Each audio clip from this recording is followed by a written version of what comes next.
Cutter was just not quite long enough.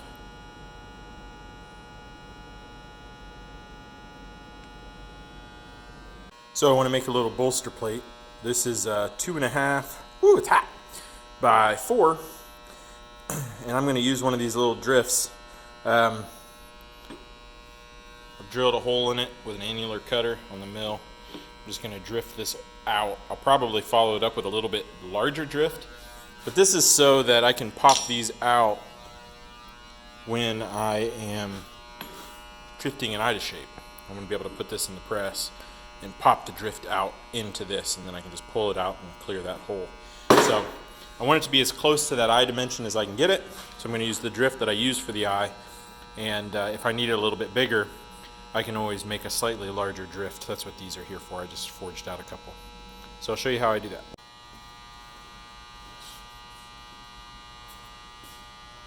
Step 1, forge.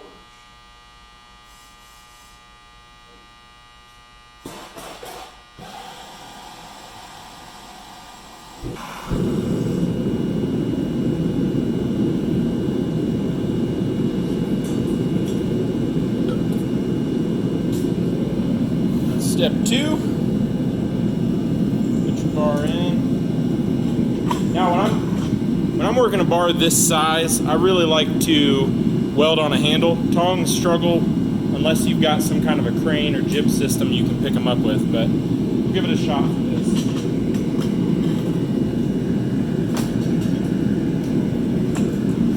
Reason number 2. We're going to start doing this by hand. I'm going to pull this out. I'm going to push this drift through. Anytime you're going to be drifting into an anvil, make sure that your drift can pass through the hardy hole or whatever you control that you push it through. But in this case, I need this to be able to drop. You need to make sure it'll go through. If it doesn't, it's a good way to wedge something into your anvil, which is fun. So the difference here, what I want to do, I want to show you how you can do this by hand with a sledgehammer, and then I'll put it in the press and press it through and let you see the difference between the two. Obviously the press is a lot easier, but I don't think you realize how much easier. I didn't realize how much easier it was until I just did it.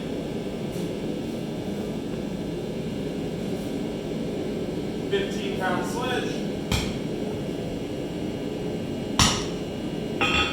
300-pound anvil. Go nice and snug.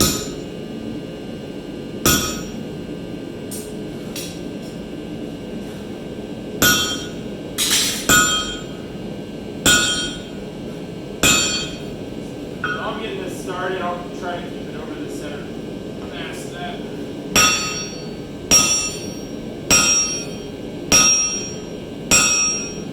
Now, once that's cooled, and I feel like I'm fighting it, I'll go ahead and flip it. The point quite block this big. Get it hot again.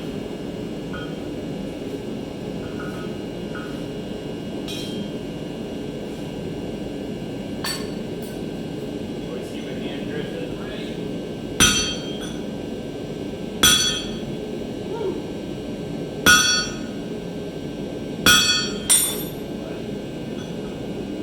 She's real stuck in there.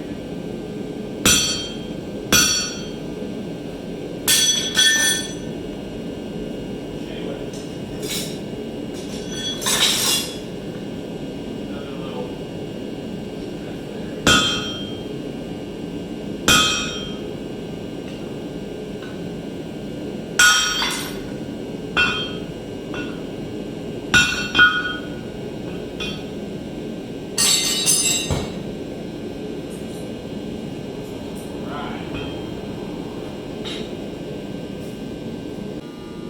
Alright. Now we're going to use the press. I'm going to press this drifting. You saw how far I was able to get it, maybe half an inch into that part with a sledgehammer before it cooled too much. Now this time I did get a little bit hotter. Obviously that makes a difference, but the ease of using a press like this for this kind of an operation, unmatched.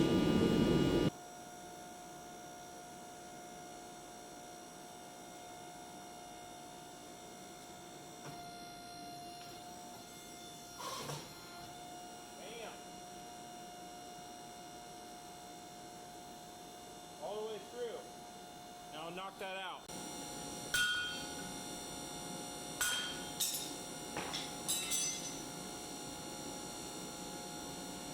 Drip. Get this back in the force. Now we press from this side. We're going to flip.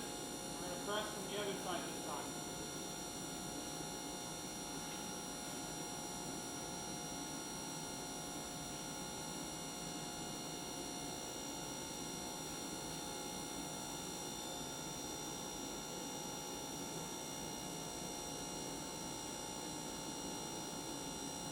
Give my punch a second to cool. See, it's not going to do anything until it gets a little bit cooler than that. You gotta let it chill.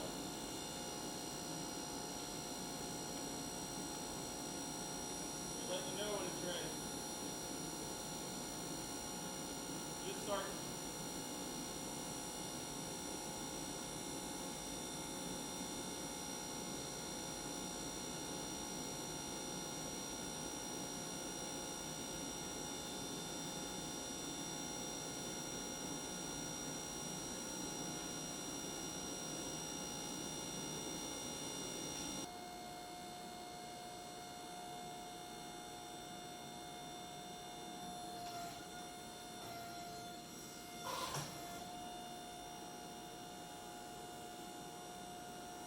Bam. Easy.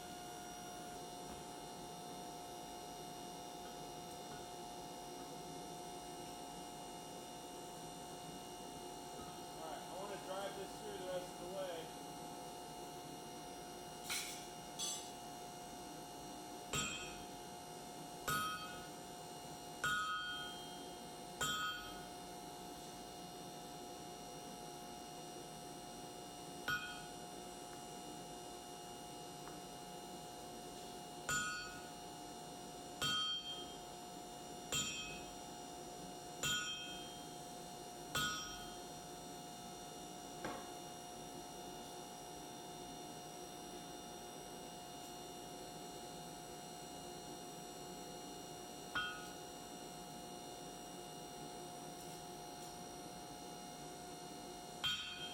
So this is why we're making this, to receive. You can see how I'm struggling to get that drift out, and if I had a receiver I could put in the press that I could push my drift into, then I wouldn't have to take it to the anvil and knock that drift out.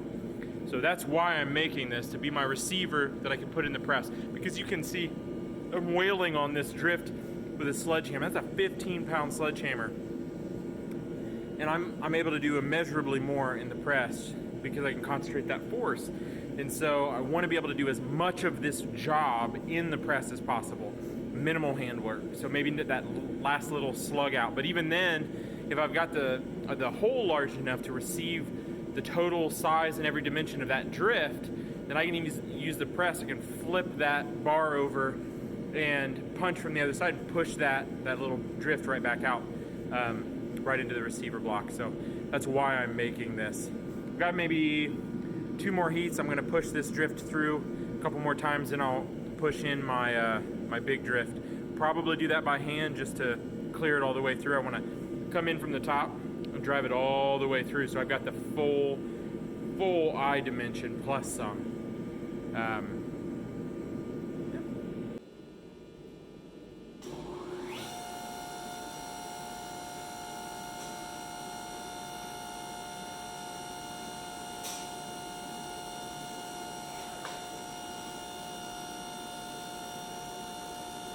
Next side is up on that drift.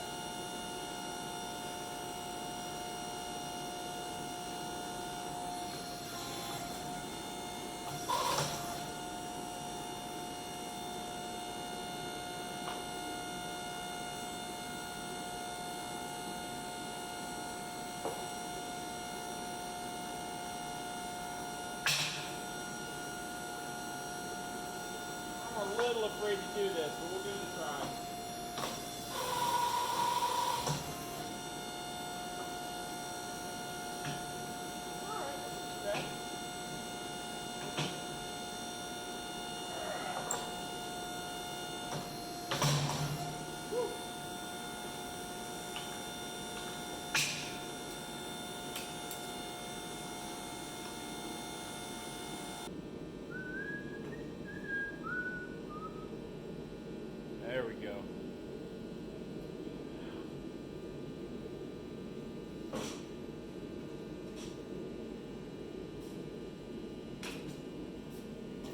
right, so that worked beautifully because my drift I knew was under 1 inch wide.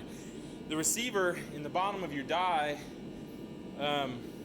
is technically a great spot to push a drift as long as your drift isn't wide enough to get itself locked in here. Because if it does, man, you're gonna have a heck of a time getting it out. I wouldn't suggest it, but this did work for me just fine.